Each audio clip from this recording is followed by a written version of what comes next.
Lestari. Selamat berjumpa kembali dengan rubrik hukum properti dan konstruksi. Pada kesempatan ini kita akan membahas mengenai top up KPR dan take over KPR. Apa beda keduanya? Yang jelas, kedua hal ini dilakukan apabila setelah masa KPR berlangsung, pihak pemilik rumah atau debitur membutuhkan dana, ya. Katakanlah KPR-nya berlangsung 10 tahun, setelah 5 tahun debitur membutuhkan dana dan tidak punya jaminan lain untuk pinjam uang. Jadi rumah yang sedang dikredit secara KPR itu bisa sebagai jaminan dengan top up KPR atau take over KPR. Apa bedanya? Kalau top up pada bank yang sama, kalau take over pada bank yang lain. Nah, ketika KPR turun di awal, maka pihak debitur tentu sudah memenuhi kriteria perbankan, ya, terutama dari segi kapasiti dan karakter. Apabila telah berlangsung 5 tahun, bisa jadi objek jaminan sudah bernilai 2 kali lipat, ya. Jadi kalau di awal rumahnya seharga 500 juta, mungkin setelah 5 tahun bisa saja sudah 1 miliar. Di sisi lain, jumlah hutang sudah semakin berkurang, walaupun tidak berarti kalau hutangnya 500 juta selama 10 tahun lalu tinggal setengahnya, tidak, karena di awal itu lebih banyak pembayaran bunga dibandingkan pokok, tapi yang pasti jumlah hutang sudah berkurang. Nah, apabila membutuhkan dana tinggal disampaikan saja kepada pihak bank bahwa akan top up, nanti di appraisal lagi harga rumahnya, dilihat lagi kapasiti bayarnya, mengajukan berapa, nanti di ACC berapa.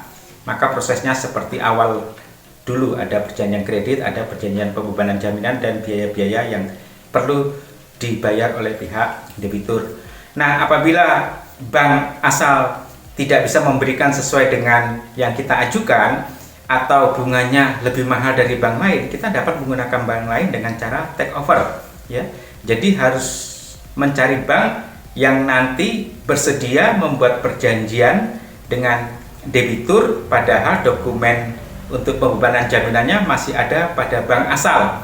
Jadi prosesnya adalah debitur setelah di ACC, ya, oleh bank yang akan take over, melihat kapasiti, karakter, lalu menyerahkan kopian dulu dokumen di appraisal objeknya, kemudian di ACC turun berapa, padahal dokumen objek jaminannya belum ada, nanti dana sudah turun, sebagian langsung dipindah bukukan kepada bank asal, yang sisanya juga belum bisa langsung digunakan oleh pihak debitur sebelum proses pembebanan jaminan selesai, ya.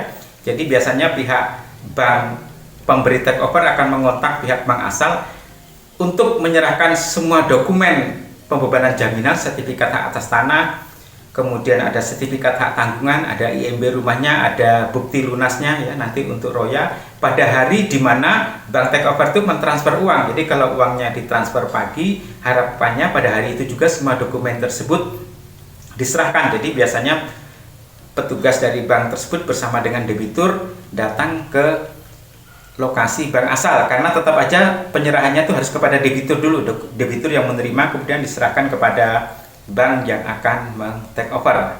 Jadi harus ada bank yang mau prosedur seperti itu apabila akan memberikan take over. Nah, itulah informasi singkat mengenai top up dan take over. Semoga bermanfaat. Apabila ada pertanyaan dapat menghubungi rubrik hukum properti dan konstruksi. Di sana ada nomor kontak yang bisa dihubungi. Terima kasih. Salam dari kami, rubrik hukum properti dan konstruksi.